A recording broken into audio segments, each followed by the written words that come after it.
My general staff meeting. Yeah, you did. You just didn't remember. I was gonna drop your stuff back by on the way home. You probably will be in bed at 8 o'clock. I know. What's up? What did Becca say?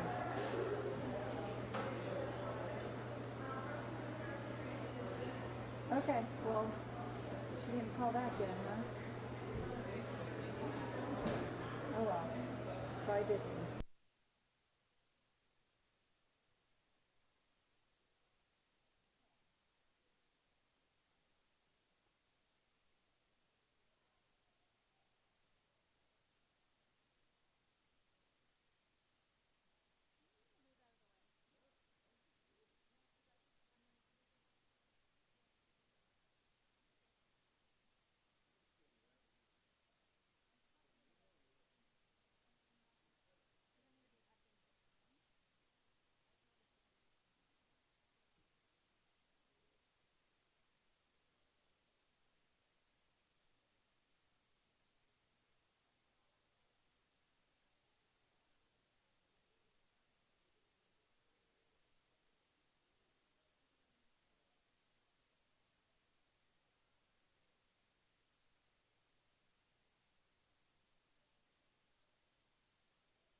they gonna have to do labs?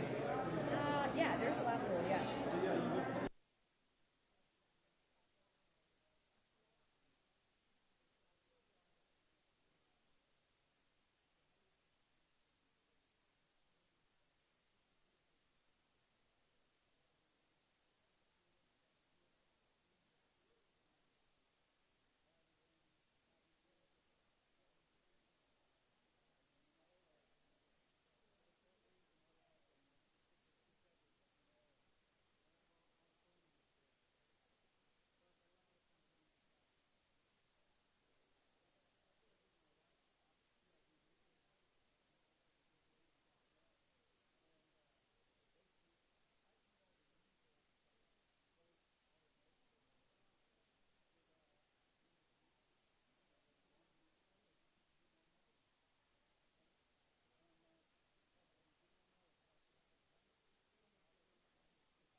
about camp? Yeah. Like it's all about this. Such a good one. The flag.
our, we got September, we got July.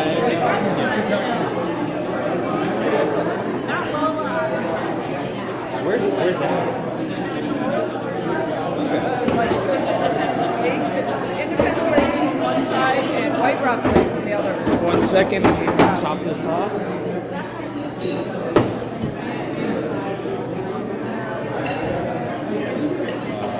Yeah, we thought about driving down like near Mammoth, like check out some Sierras, but we just don't want to drive that far. Our September day was just below Tinker Flat. You could drive all the way up over to Yeah, I've been watching that patch. Yeah. So you can get far in there. Exactly. We got within 30 minutes hiking of that patch. This one's going to be a 3-mile hike. Right. So we're going to get up early and go for it. Have you been riding a bunch? Yeah, Gina and I just rode today. Yeah. We did it because I live right down here. So yeah. Did you tower downer? Or? Yeah. We just went up here. I'm hoping to get out and do a full lap, like do the entire circuit, do the Pink Sally and all that. Oh yeah. Just have to make time for They it. were on the other side of the valley. Yeah, we just did Sidewinder today. I love Sidewinder. It's gonna be a fun little float. I love that. He actually gets really good help, but he has like special recruitment through state, and they kind of help him get jobs that he would otherwise get. We've been riding out in March. So I'm like, hopeful. Oh yeah. Have you ridden those trails? I haven't this year. I like to have a little But I know things. Like not like stepping. This is just a brand new vegetarian. Here's some mushrooms.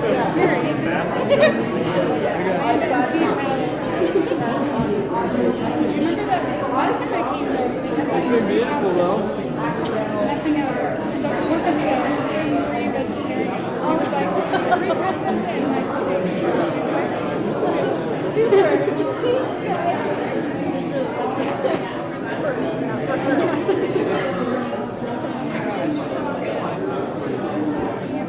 All of ours are right on that.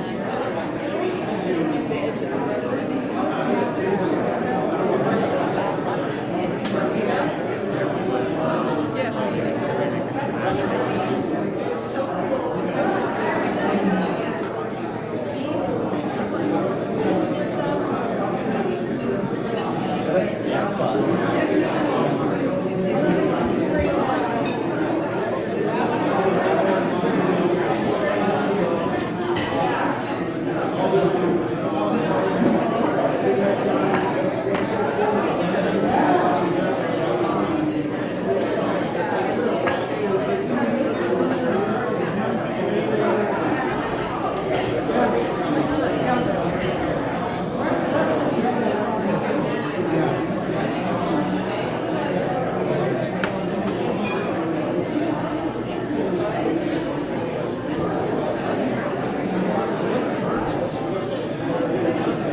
I tried to read it, but I can't read it.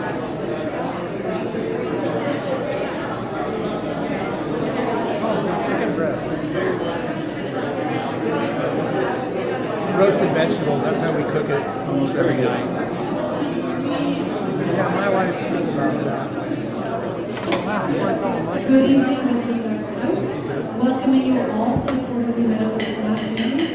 It's wonderful to have the turnout we have, and I know there's still a few people serving up, but we're going to let them serve up quietly as we settle down and start our meeting so that we can end that physical hour since lots of us have to work in the morning. And so, first of all, we have both Zoom and recording online for people who are able to be in person. If you're here, make sure you sign in at the entrance, and if you didn't, please make a chance to sign in before you leave tonight. And if you're on Zoom, please email Ability to let them know you're there. We are not monitoring the Zoom tonight, so there will be no questions asked through the Zoom that we'll be able to answer. If you have a Zoom question, text a colleague who's here and ask them to forward the question up. Good. Okay, so I'd like to ask for a movement to approve the minutes from the last meeting. Thank you, Dr. Bartle. Anybody else want to second those meeting notes? Dr. Moore. All right. So the minutes have been approved, and now the Chief of Staff report is up next. So there are 3 members of the medical staff, Dr. Daniel Henson, Dr. Richard Law, and Dr. Brittany Musera, and none of them are able to attend tonight, so I can't introduce you to any of them, but I encourage them to all come to our Christmas party, and hopefully they'll be here. And hopefully all of you will also. And just wanted to thank all of our advanced practice clinicians for their contributions to our hospital, including the Provider Week, the Advanced Clinician Provider Week, and the PA Week, and Nurse Practitioner Week. I have to tell you, I think physicians are getting screwed here. Y'all get 2 weeks, we get 1. But thank you all for all the work that you do for the hospital. And anybody who wants a flu shot and hasn't gotten it yet can get it here tonight. Where do people go to get that? Back in the back corner there for anybody who wants their flu shot while they're here tonight. Trying to make it easy. Regarding COVID vaccines, by the way, the COVID booster that came out at the end of September is available in pharmacies, and we have 40 doses on the way to Tahoe Forest Hospital, which won't go very far. So if you want it soon, you should get it at your local pharmacy. We're not sure when the next dose will arrive here, but the hospital will be offering it once we have an adequate supply.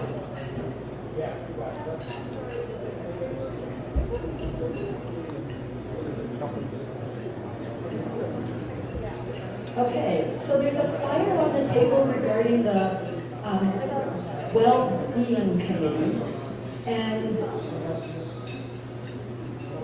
there may be a presentation on that too.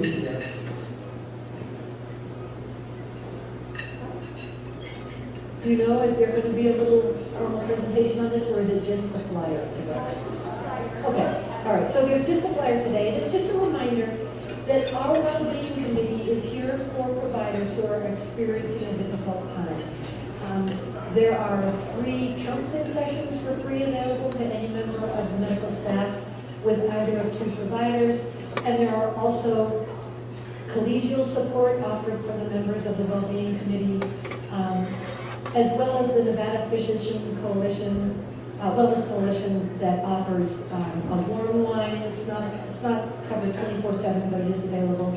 So any providers who are struggling with burnout, with personal issues that are affecting their work, any of those things are fair game for either our well-being committee or the Nevada Physicians Wellness Coalition.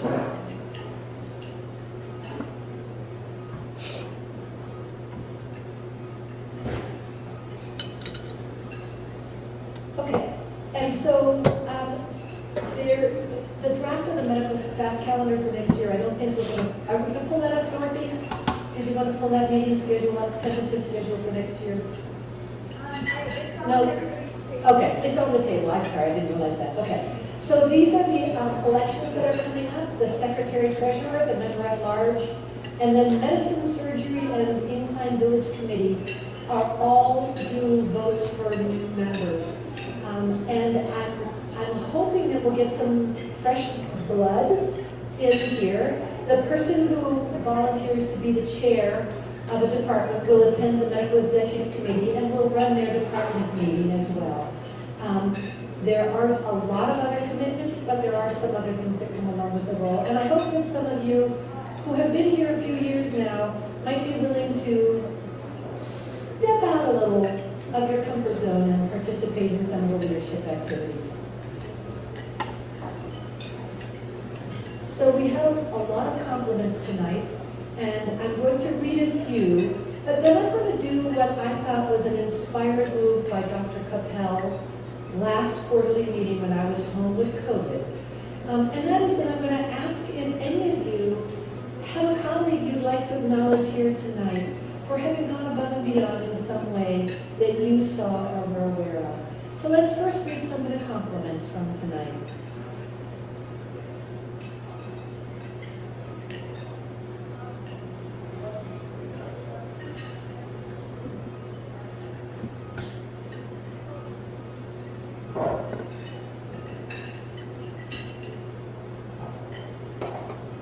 So in this first section, I'll take a minute to read Gina Bardas. She's always got a few at every meeting. She takes the time to listen and explains things clearly. Her calm, compassionate, and competent approach is so appreciated. I'd like to also acknowledge Dr. Shawnee Cole. She's a gem, listens attentively with sincerity and compassion. And PA Dan Cole. Dan is a person I saw and he was great. Go ahead and switch up to the next group. And I want to acknowledge everybody who got a compliment from a patient and everybody who didn't, because I think one of the things we all share in common here is that we all care about our patients and we all do our best to take good care of them.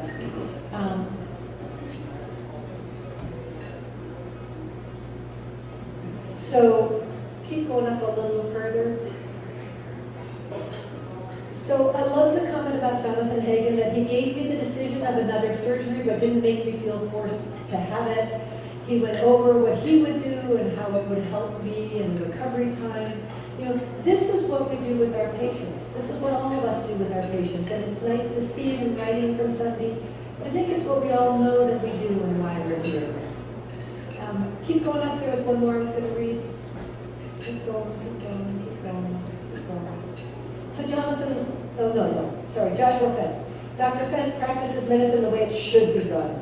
Very concerned, personable, listens well, seeks appropriate information, actually does a physical exam, and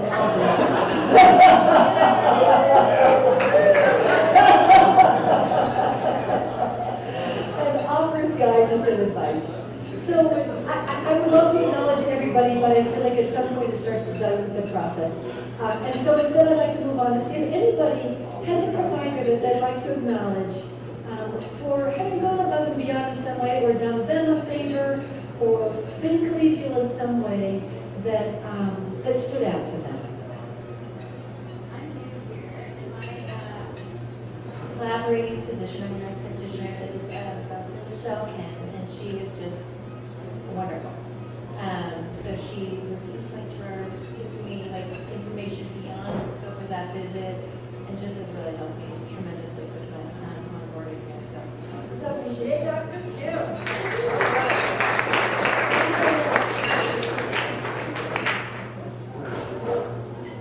I wanted to recognize Allison O'Brien in GI. I had a patient who was very distressed and was needing a consult quickly, and the referral had been worked, and I checked the queue and I wasn't sure why, and so I reached out to Allison, and she unfortunately was home with COVID as well, but still jumped on the Epic and got the referral and reached out to the patient really quickly to help that transition. So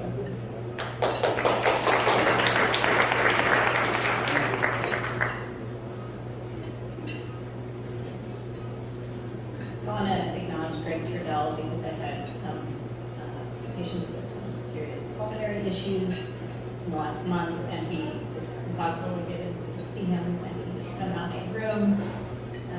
And at the same time, one of those patients also I want to acknowledge Todd Levinek, who's helped me tremendously over the last few years. So let's be been easier about a lot of things, but help with it.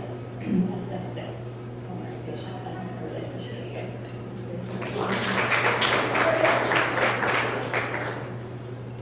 I'd like to recognize Joy Koch. The in-kind clinic had 3 out of the 4 providers out of the office in the same week. And so Joy was alone handling all of it, and she did a great job, and we really appreciate it. And I've only won a little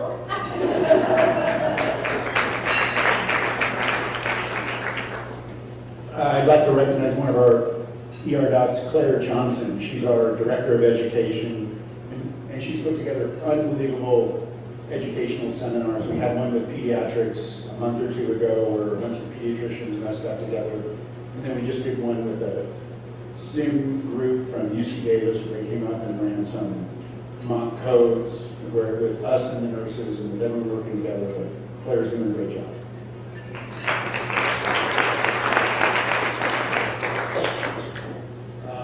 I'm Dave Condon, podiatrist. I had a real tough case. Anyway, real tough case, and I couldn't believe the response. I reached out to Dr. Dot, and within only 10 minutes, he responded and took care of this patient with really complicated. I appreciate it. That's it. Thank you.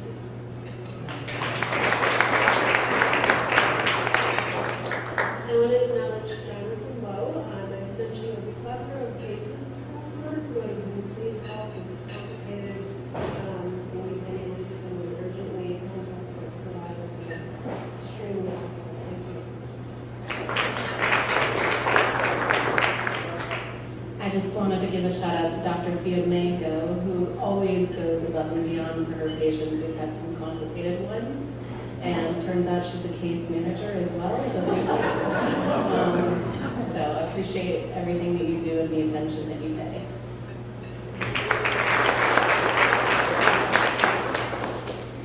Just really quickly, shout out to Jeff Watson. I had a patient, this was definitely headaches caused by sinus. He went out, did the sinus surgery. Patient was no better. And together over the last, it's been 2 or 3 weeks now, we've been seeing the patient regularly, each of us. And he turned the corner a few days ago, and I really think it's because we're collaborating, and I really appreciate you being right there for this patient.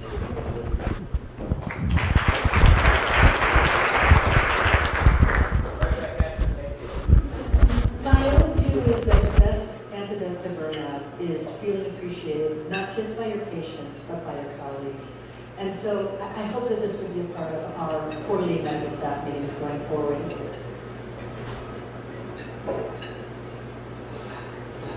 Okay, Josh, you are on for the wellness presentation. Hi, everyone.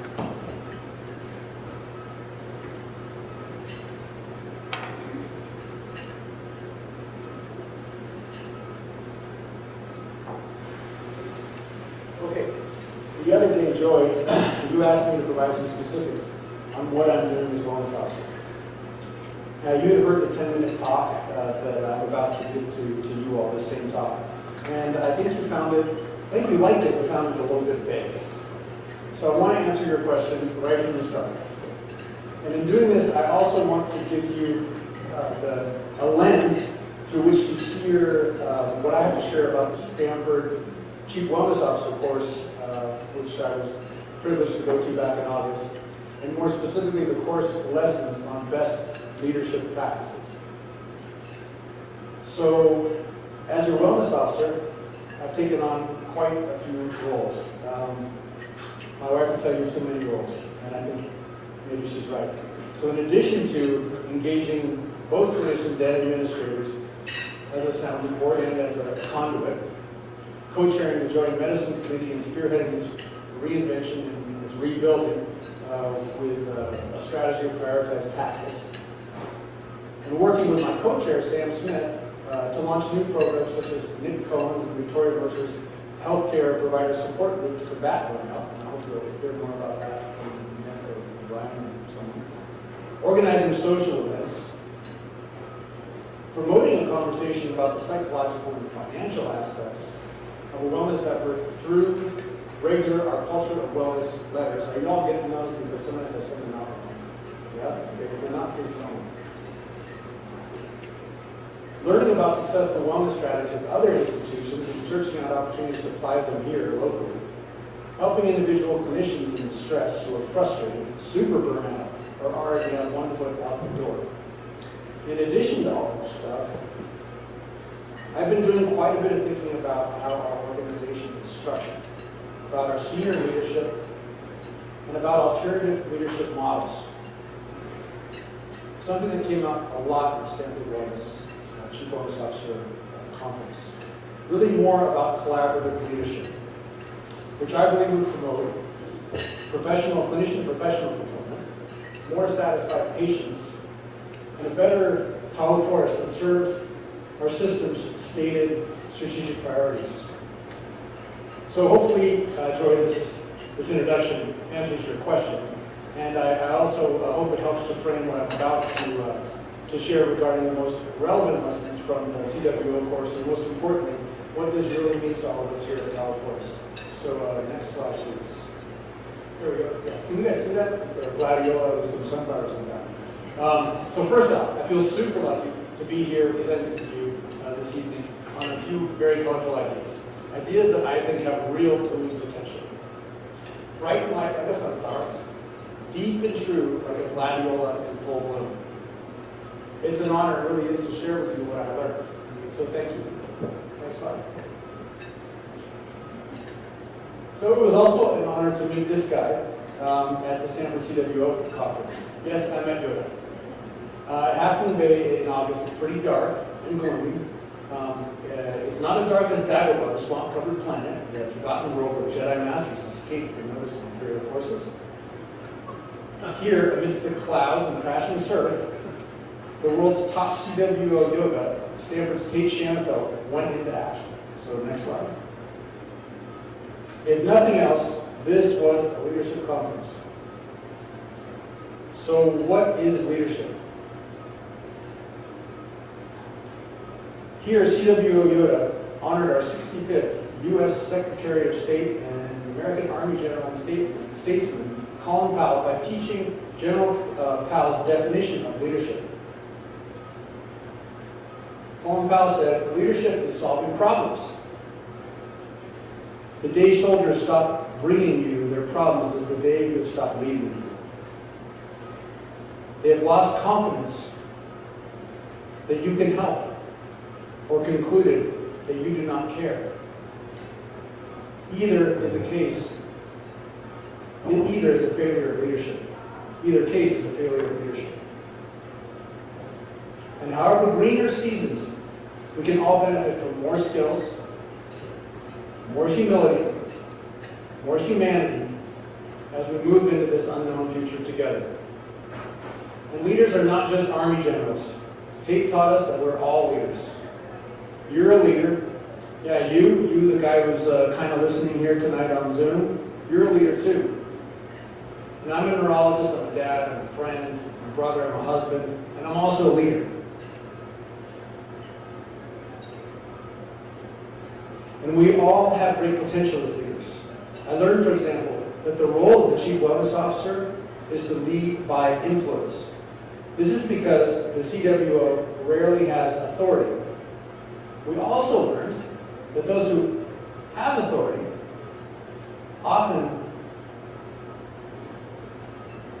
realize that they need to lead often realize that they need to, let me say that again. We learned that those who have authority often realize that their need to lead by authority can result from a failure in their ability to lead by influence. Sorry, my little tongue twister. You guys all understand what I said? Yes? No? I'll try that once more. So that if you fail in your ability to lead by influence, you will fall back on your authority. Does that make sense? Okay, thank you. Okay. So next slide. So here's a picture of our group. It's quite the crew, super fun, clever, and compassionate group. Folks came from all over the country and from around the world. From the Ministry of Health in Singapore, from the University Health System in Sydney, Australia, from the Cleveland Clinic in Abu Dhabi, the CWO of UC Davis, and the rising CWO CMO of Inmo Medical Clinic in Chico over there. Lots of diverse experiences and perspectives, as you can imagine. And you know what? I learned that we are all struggling. No one has the answers. And no one solution applies to everyone. Every institution needs to develop its own solutions. It turns out that homegrown solutions are best. And you know what else? The process of creating these solutions collectively is a useful part of developing a culture of wellness. It's part of the fix, it's part of the therapy, it's part of the evolution. So next slide. So in a nutshell, this is what we need to make things better for everyone in Tahoe Forest. Listen, relate, collaborate. And this formula will work here just as well as it works in Sydney, Chico, or Boston. It's not complex. First, listen. Listen to each other. And maybe more importantly, take action based on what you've heard.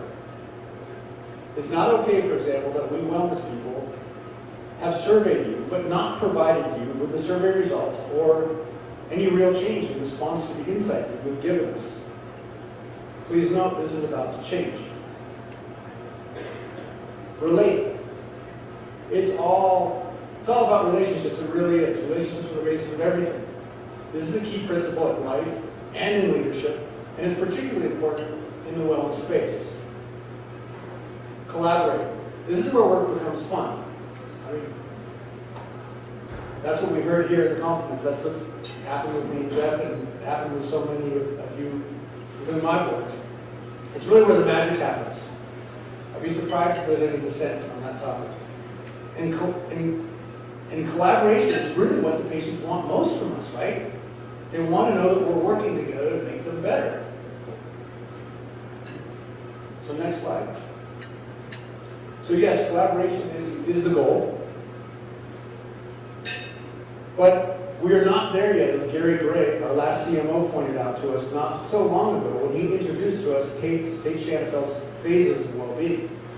At the conference, I learned about the underpinnings of institutional well-being and the organizational characteristics and mindsets of these 3 phases of clinician well-being. You might remember Gary's presentation, or you might have read about these in one of our Culture of Wellness letters.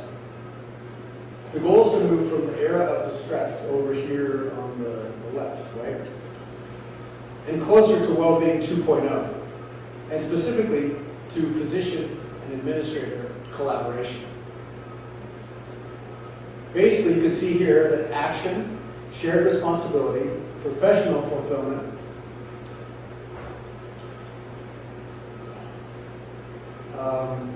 sorry, I just got lost a little bit when I was reading. Okay.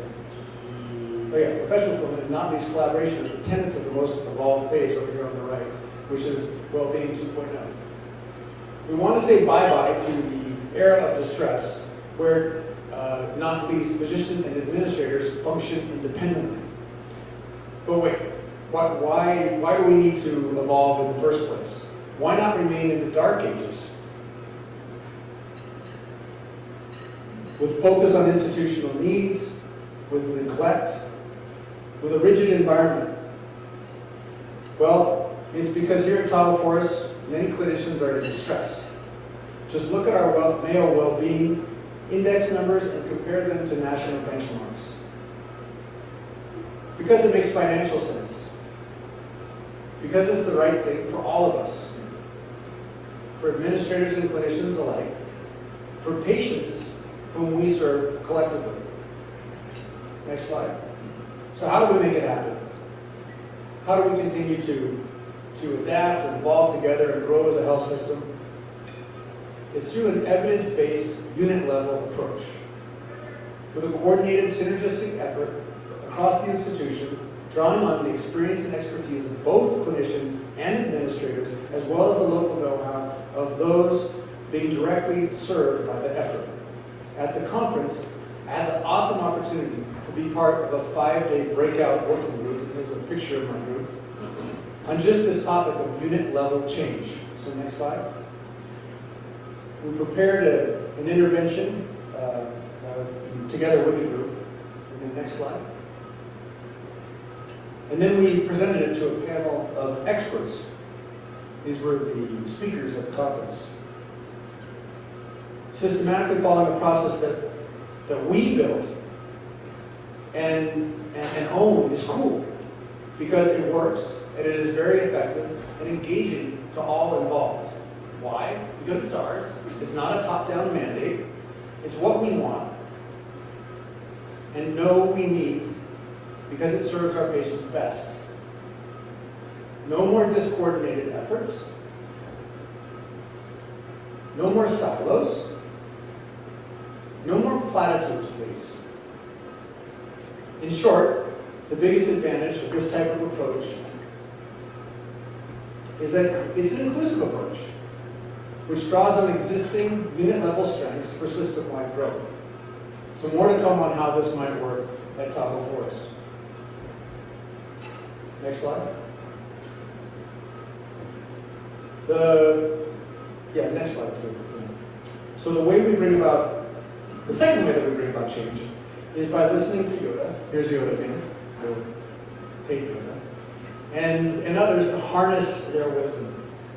Remember, these are universal problems. We're not the only place with high burnout numbers. And in this sense, the conference is truly quite normalizing. So please take note. This wellness thing, it's not a passing trend in medicine. No, the CWO rule, and more importantly, a concerted wellness effort to support clinician well-being has become a pillar of leadership structure in an increasing number of involved health systems. And last but not least, we make it happen by taking care of ourselves. In our clinical roles and our new leadership roles. So next slide. And this goes for me too. Yoda nailed it again with this slide that really spoke to me as your wellness officer. I'm going to read it to you. It's a hard job, it says. You will be exposed to the suffering of your colleagues and feel powerless to address some aspects of it. It's easy to become the complaint department. Others who are passionate about specific dimensions will not like your priority lists. There are often unrealistic expectations from both directions. Your efforts will never be good enough for some clinicians. Change will not happen fast enough for many people. Some leaders will want your work to be in a silo and will not like it when your work requires the efforts of their silo to change. You will constantly question whether you are having an impact. It's easy to feel isolated. Next slide. So please don't feel isolated yourself. Please introduce yourself to someone you might not know at your table tonight. Introduce yourself to me. Introduce yourself to Sam Smith, to Nick, to Victoria. We need to join together. Speak up about that pebble in your shoe. Get involved and work with other administrative and clinical leaders to make unit level change. Remember, you're a leader too. Next slide. And realize it's not just about sucking it up and playing tough. The Stanford model of professional fulfillment here increasingly downplays personal resilience. That blue section, the blue section will shrink and soon disappear from their model. And increasingly emphasizes efficiency of practice and culture of wellness, which curiously seems striking in keeping with the principles of management systems, efficiency of practice, and culture transformation, culture of wellness, proposed by Jeff Wilson and the Vizient team. I'll be sure to ask Jim if he sees this Vizient-Stanford parallel. And I think we've made some very positive changes here at Tahoe Forest. And I feel like we're about to make more monumental changes in the very near future. Ones that will impact your work life, your identity as a doctor or an NP or a PA, as well as your sense of agency and your sense of what's possible. I hope to be part of it, and I hope you'll be part of it too. Listening, relationship, collaboration, these will be the core of this transformation. It's our moment to make this place what we want it to be. And through it all, please remember, it's up to us all. And deep breath, next slide. It's not your job to fix everything. So thanks very much.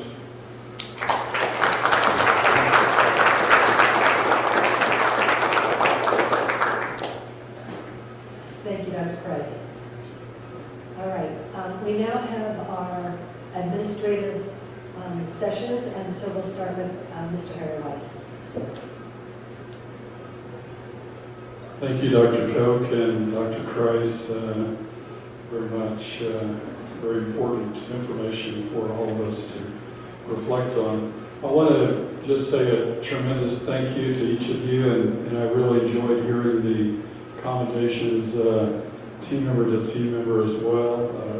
It was very special for all of us to hear those efforts.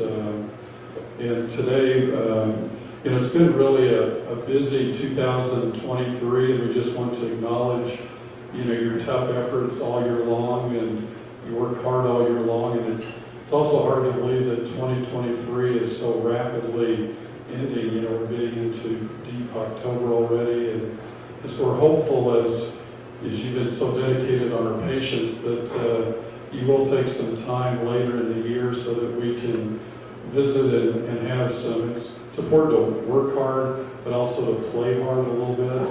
And we know there are some important fun times for the medical staff. We'd also like to really invite you to consider coming to our entire team member Christmas party on December 9 as well, because we'd really like to hang out with you and visit with you, your significant other, spouse, etc. as well, and just really spend some time outside of the work setting as well. So again, just a tremendous thank you from our entire team, what you're doing for our patients each year. It was very edifying.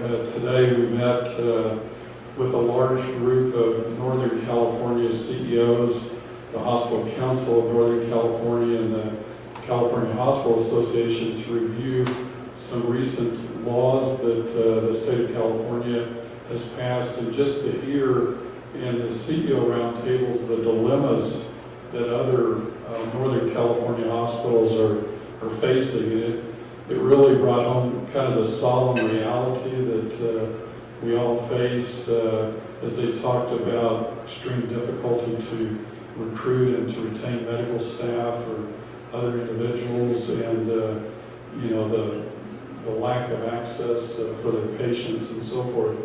And it just really brought home how thankful we are for every good element of progress and strategy that we have here. And it really brought that home. And they were so complimentary. They got to do a brief tour of components of our health system. So I just wanted to share with you that they were very congratulatory about what they saw here at Tahoe Forest from your peers in Northern California.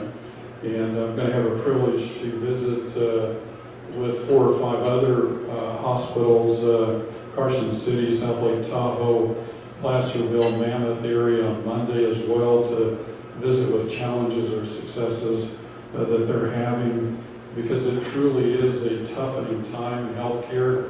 But we do choose success even if the future does become a bit more tough, and that's why we're really thankful for what you're doing. You're breaking some trends of great performance in a world where performance is really declining. And I could go down a long list of very troubled hospitals, but I won't. So again, thank you for a great 2023, and let's make sure that we celebrate and play as hard as we work before the year ends. This is our 74th year as a company. We are the oldest hospital to serve the Lake Tahoe region, as you heard me share, and so we really want to celebrate with you and our communities next year, our 75th anniversary, and this is a huge milestone for each of you and our communities, and the thousands of patient touches, those moments of truth that each of you provide.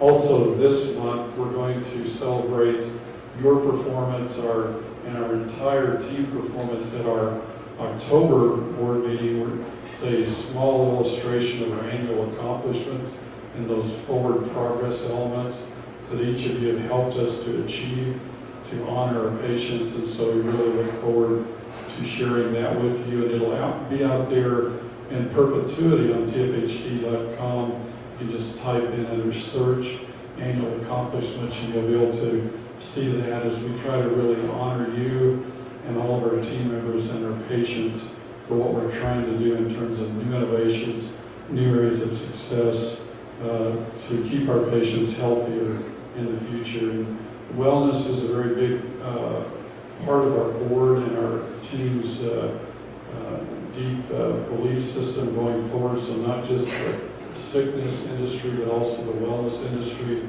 as to how we can keep our patients well to greater degrees in the future. So keep my comments short tonight, but again, a deep thank you. These years are speeding by, 23 is speeding by, and we thank you, and we want to celebrate with you. Let's have some fun before the year is over. Thank you. Thank you, Henry, and Brian Evans. You're on. Chief Medical Officer. Thank you, Joy. Before I run my list, I just want to say you're coming up on a year in the role, Chief of Staff, right?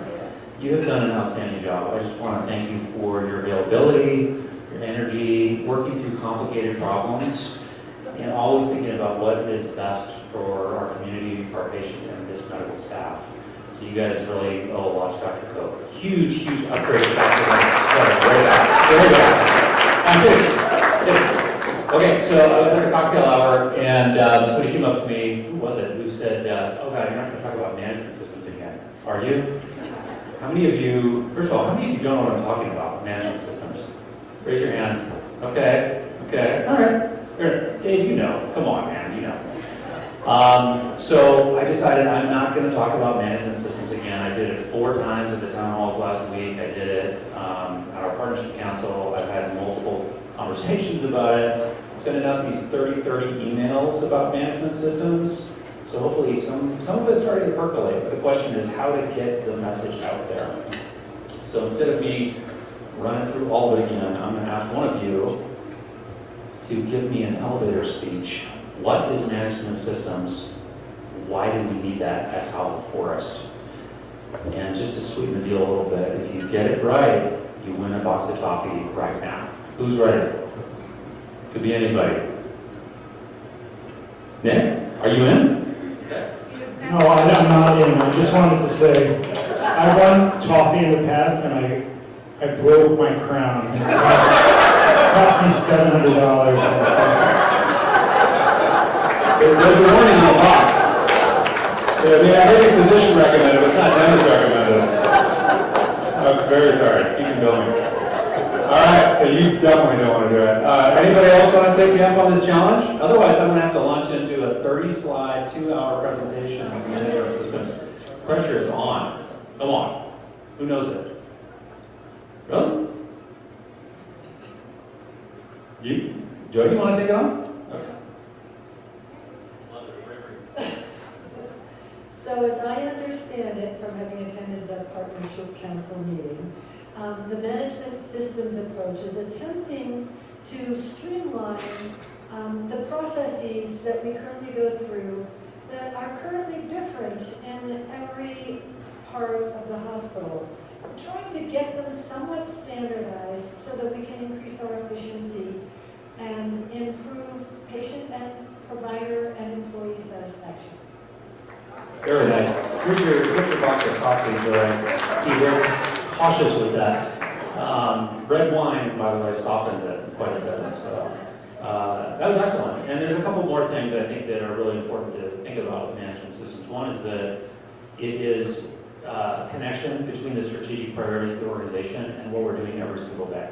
So people in the organization need to know what's important to us. And if they don't, they need to get familiar. The other thing that's really important about management systems is that when you figure out how to operate the organization, the people on the front line have to be involved in solutions, okay? Systems that don't do that have a big problem on their hands, especially when they have grown and evolved like Tahoe Forest has over the course of the last 10 years or so.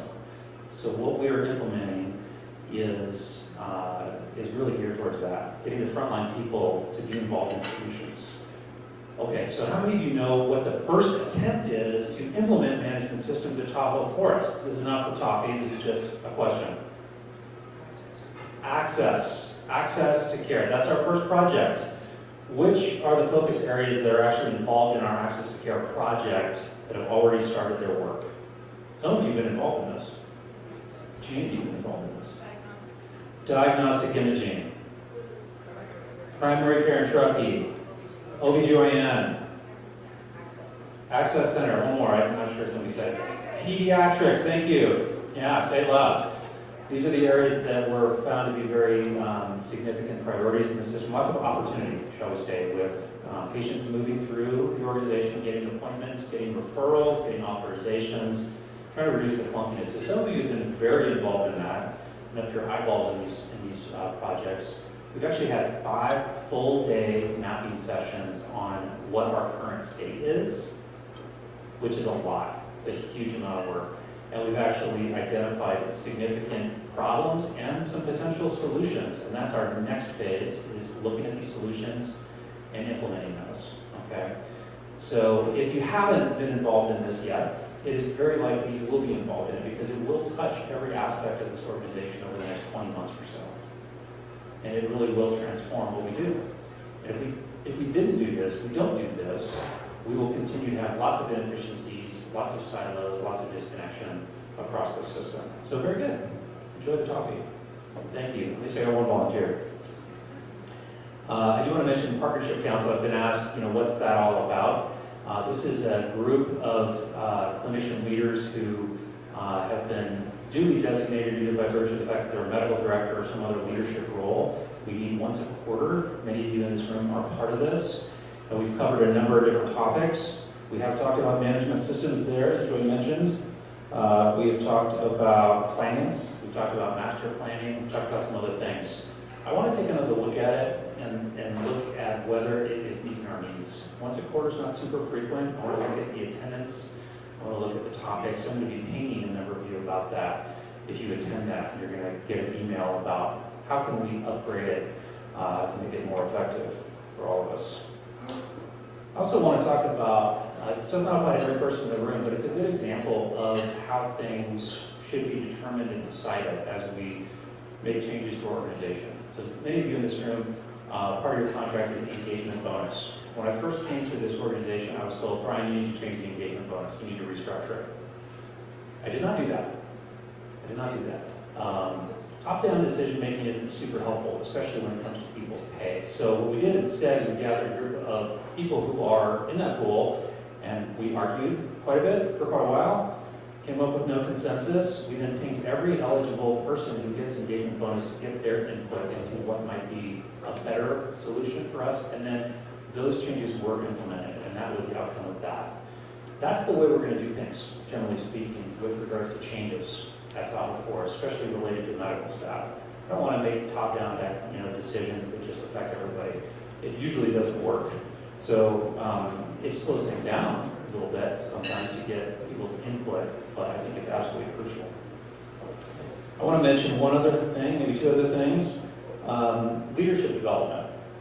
I've had some conversations with Dr. Price. I've had some chats with Sam Smith and some others about provider leadership development. I feel it's a valuable thing to have a leadership development program at Tahoe Forest, and I'll be asking for some input on this as well. Once again, I'm not going to just devise it. We do need to have a sort of grassroots effort to figure out what a leadership development program would look like here for clinicians. And I'm going to put Dr. Price on the spot for just a second and ask you this, Josh. In your Stanford training, was that a topic of discussion, and was it found to be something that institutions get mileage out of, and does it contribute as you're going down this wellness journey and engagement journey with clinicians? We're going to keep it under a minute. It definitely does, because given our obligations, right, as clinicians,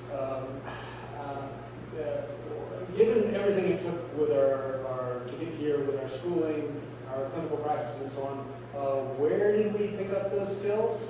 Like, where did that happen? And now, if we're going to somehow have the ideal of leading collaboratively with our administrators on, how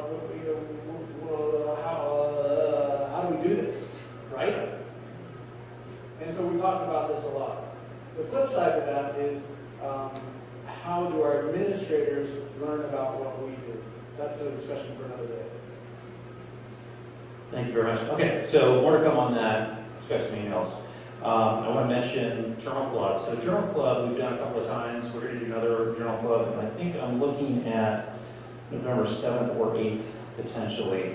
Just so you guys know, this is, all med staff are invited to this. This is an opportunity to talk about some topic that's going on in healthcare that is relevant to all of us. So we had one on artificial intelligence and how it's impacting healthcare and how it will change things in the future.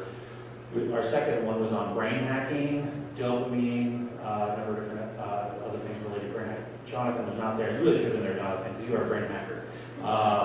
So I think what we're going to do this next one, but I'm open to suggestions. So please ping me, call me, email me. What I'd really like to do is address the topic of misinformation, especially related to healthcare. Maybe you've read a book called The Death of Expertise. It's really applicable to what we're dealing with as clinicians, because people, in my opinion, can't figure out how to tell the difference between great information and biased nonsense, frankly. And so I want to tackle that as a journal club. I think it'd be really interesting, and y'all are invited to that, so that'll be fun. Okay, that's basically all I really had to say. I had some other things on the list. If there's time at the end, Joe, you can do some trivia after more talking. Okay. All right, let's see if there's time at the end. Crystal, you are up for the Chief Financial Officer report. I almost said Crystal Betts. That error is over. Okay, I was hoping to be able to share with you our fiscal 23 results. Our audit is a little delayed. There's a new accounting pronouncement that came out that's making our lives a little difficult trying to complete the audit. What I will share is we fully expect to still exceed our budget. So our budget was around 23 million. I expect to exceed that by hopefully a couple of million. So I hope to show you good numbers. I just don't have them yet. So I haven't been to a meeting in a while, so I don't think I ever showed you the 24 budgeted numbers. So I thought we'd take a quick glance at that, which is the next slide. So for 24, our bottom line is about 15.5 million. Our 23 budget was around 23 million. So quite a drop in what our expectations are for 24. You'll also notice at the very top, our total gross revenue is $598 million. We are so close to that 600 million mark. The growth in our revenue has been phenomenal over the last several years, driven by clinic visits, the work you do. So thank you so much for assisting us in driving our revenues to the point where hopefully our net position continues to increase, because we'll need that to reinvest in the organization over the next several years. A little bit less net income, 15.5 million. It's still a very strong number, especially compared to some other organizations that Harry has spoken about that are really struggling right now. So it's good that we can at least target these types of numbers. Next slide. I literally just wrapped up September, so I didn't have those numbers in time to share with you. So this is through July and August, a 2-month period of our new fiscal year. For the first 2 months, if you look at this column, for the first 2 months, we were hoping to achieve 1.9 million in net income, and we actually came in at about 6.6 million.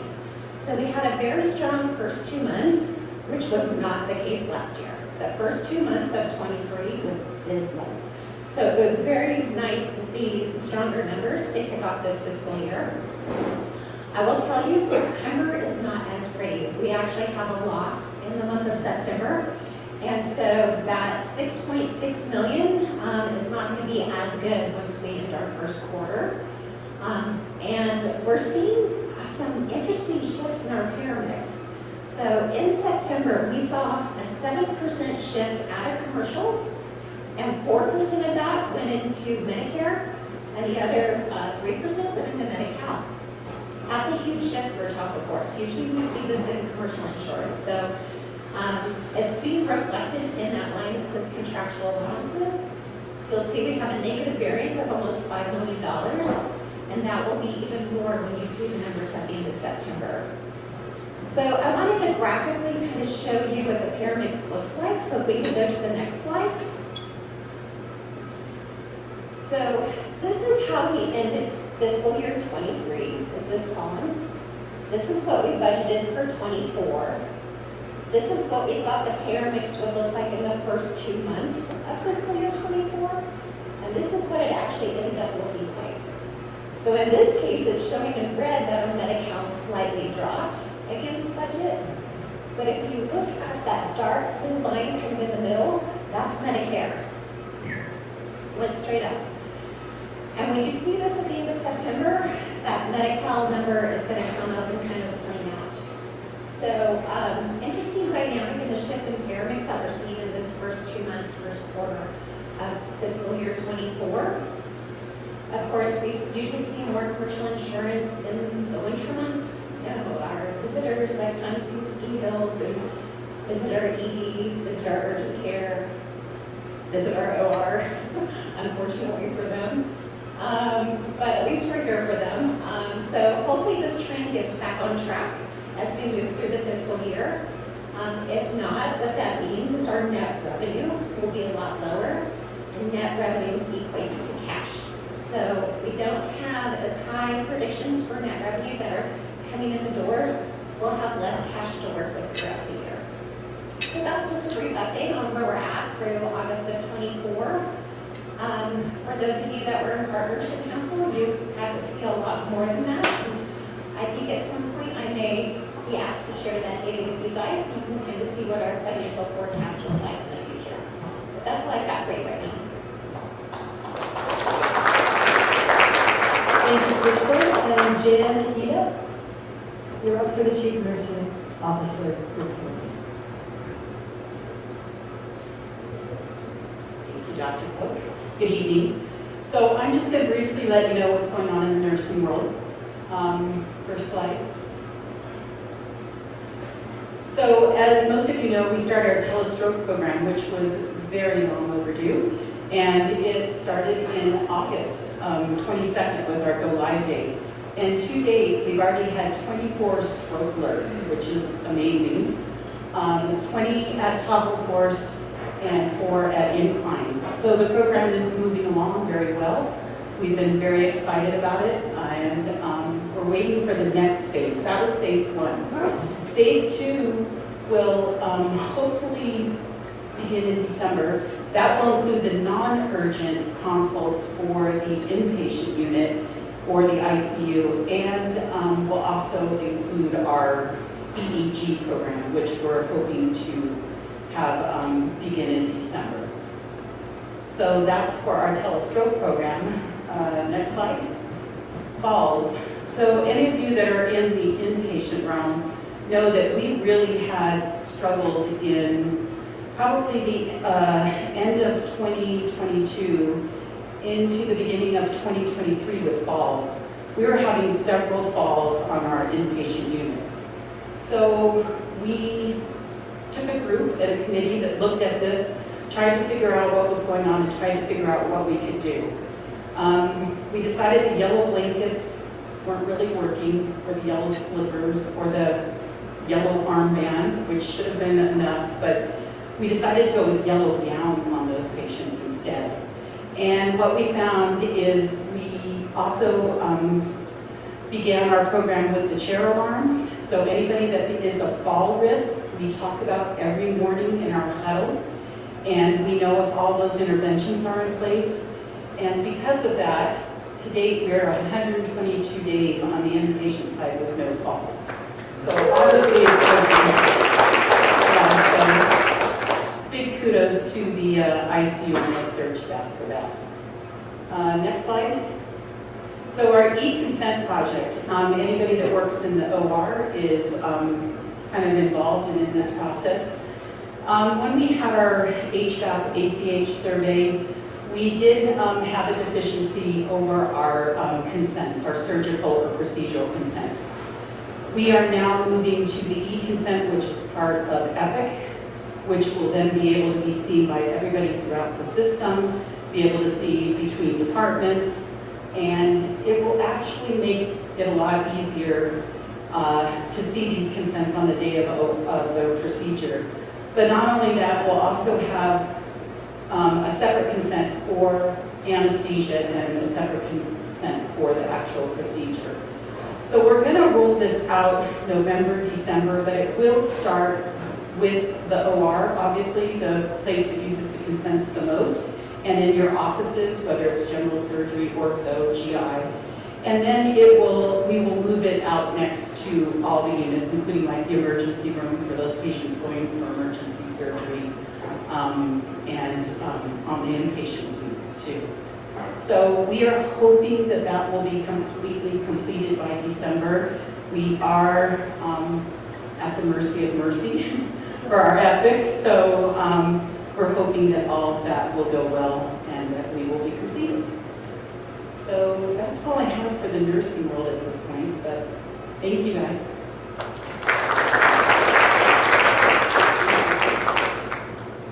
So I just wanted to remind people that was the last of our prepared presentations.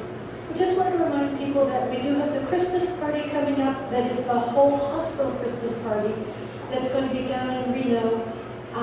And remind me the date of that, somebody. December 9, that's right. Thank you. And the theme is Under the Stars. Galaxy. It changed. Oh, it changed. What's the theme? Galaxy or stars. The galaxy or the stars.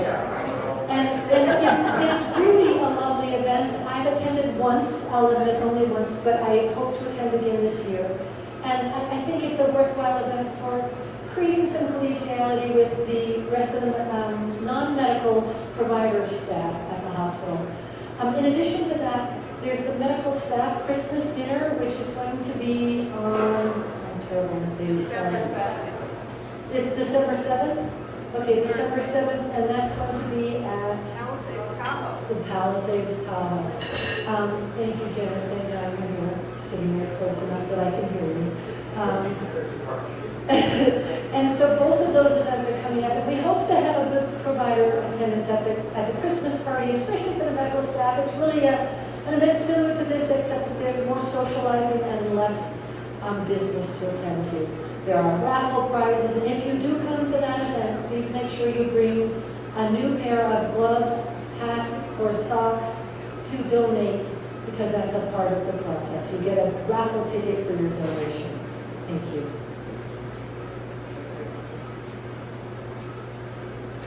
Hi everybody, it's Alex in HR, and I'm not gonna lie, I was struggling in the back of the room saying, don't do this, and then I was saying, do this, and then don't do this.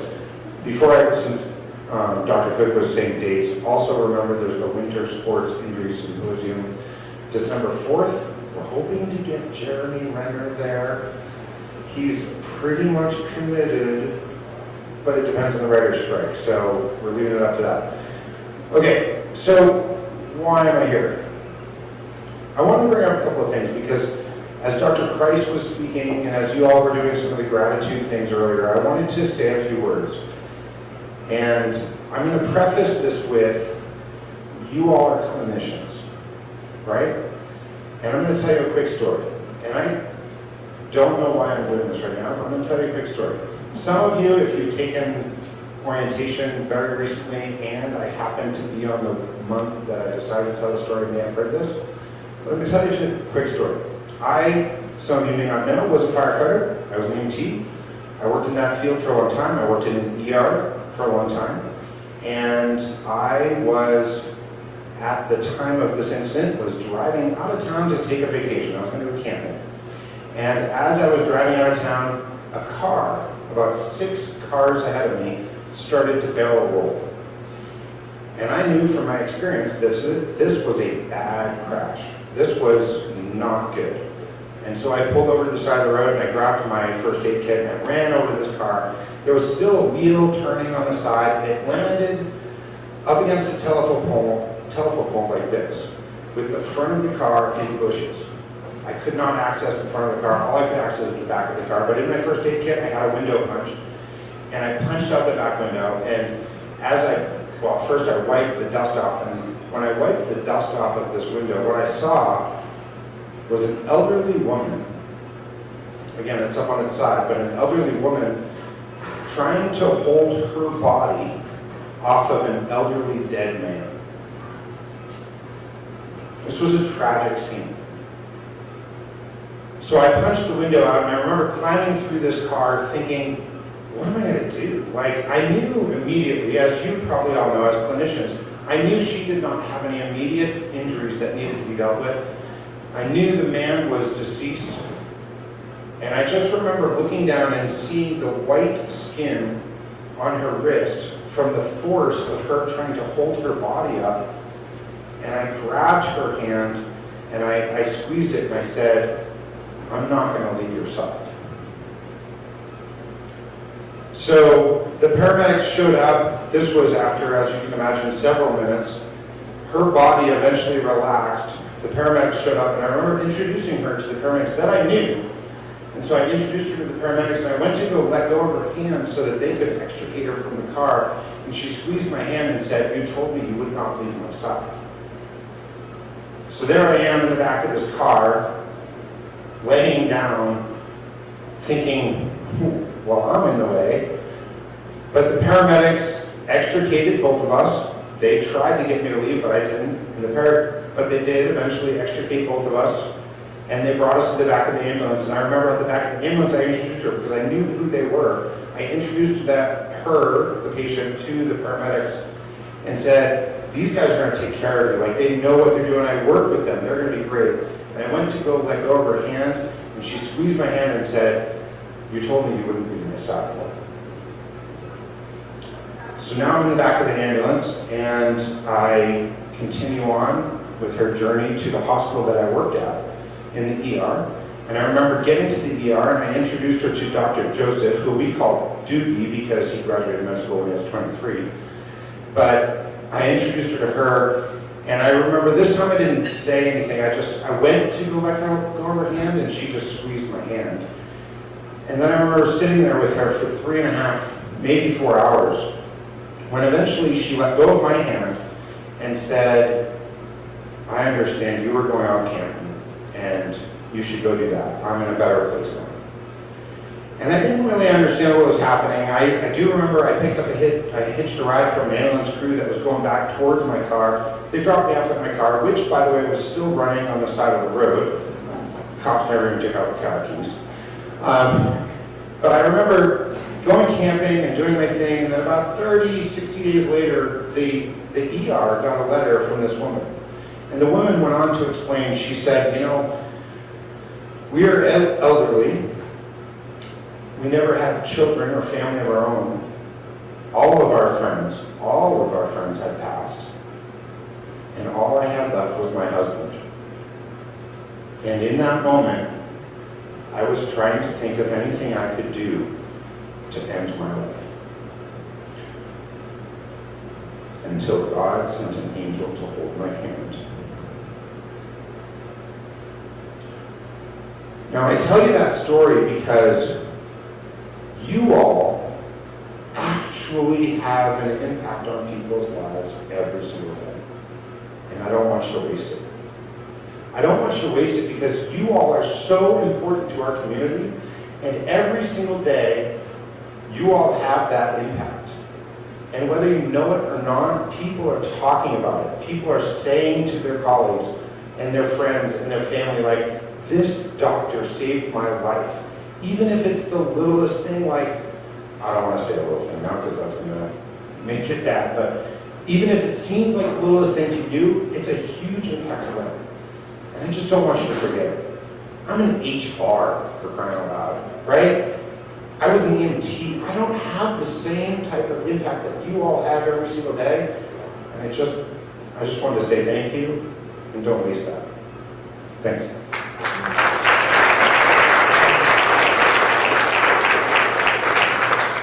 So now's the opportunity for some open discussion. Does anybody have any topics they'd like to bring up today? All right. Next slide. I I should have waited a little longer. Annual medical staff dinner, December 7th, at the Adventure Center. That's our next meeting, but then I think the next slide goes into the Christmas dinner, holiday dinner, excuse me. No? Okay. All right. Yeah.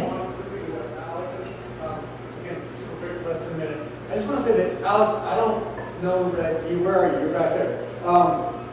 So Alex is working with Brian and with Sam and me to consolidate all the ideas that have come out of the Joy in Medicine Committee over the last 3+ years that are good ideas but have remained just that. They have not become actions, the majority of them. They have not served you, okay? But he's there trying to figure out how to operationalize them. So, buddy, you're wrong if you think you're not having an impact or you're not going to have an impact. And I just want to point that out.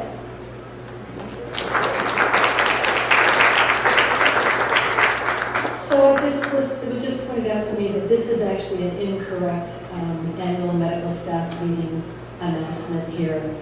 I'm pulling it up on my calendar right now because I think I have it correct on my phone.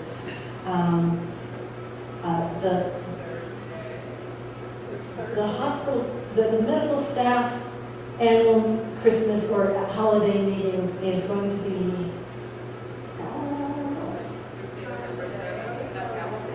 Thursday, November 7th at Palisades Tahoe. Doesn't be here, yeah, so say, Olympic Event Center, Yeah. what's it called? Yeah, Olympic Village Event Center. The Olympic Village Events Center. Yeah. I apologize for that. Yeah. Thank you for catching that. It would be lovely to see many of you there. Any other announcements or opportunities? No? Excellent. Thank you so much for everybody attending.